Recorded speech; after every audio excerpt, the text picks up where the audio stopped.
قدرمنو عزتمنو دا په اوداسه سره ګرځېدل یا د اوداسه سره بېدېدل څومره ډېر فضیلت لري، څومره ګټه لري، څومره فایده لري.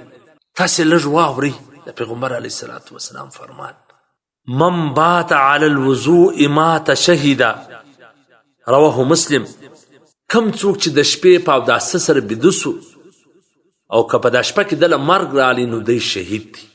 من بات طاهرا بات معه في شعاره ملك يستغفر له يقول اللهم اغفر بعبدك فلان فإنه بات طاهرا، رواه مسلم. چې کم څوک ماخستن په اوداسه سره بیده سو نو یو فرشته د ده سره ولګېږي او هغه په دا الفاظو د الله څخه د ده دپاره بخشش غواړي: ای الله ته و دغه سړي ته مغفرت وکړې ځکه دی په اوداسه سره بیده سو. یو بل روایت دی، حضرت ابو هریره رضی الله تعالی عنه فرمای چې ماته رسول الله صلی الله علیه وسلم فرمایل چې ابو هریره کله چې ته اودس کوې بسم الله الحمدلله دا وایه، نو بیا چې در کومه وخته پورې ته په اوداسه یې ستا دپاره د حفاظت فرشتې در هغه وخته پورې نیکیانې لیکي تر څو پورې چې ستا اودس وي.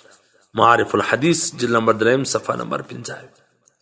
نو قدرمنو اودس کول نن سبا څه ګران کار.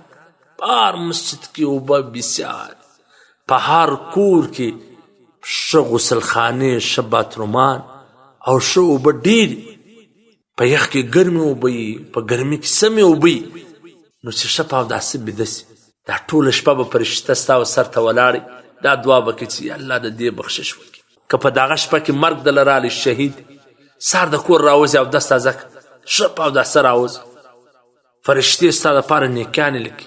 مرګ دله رالی د نیکۍ په دوران کې به تاله مرګ راغلی. لږ عمل دی، اسان عمل دی، دومره ګټې و فایدې.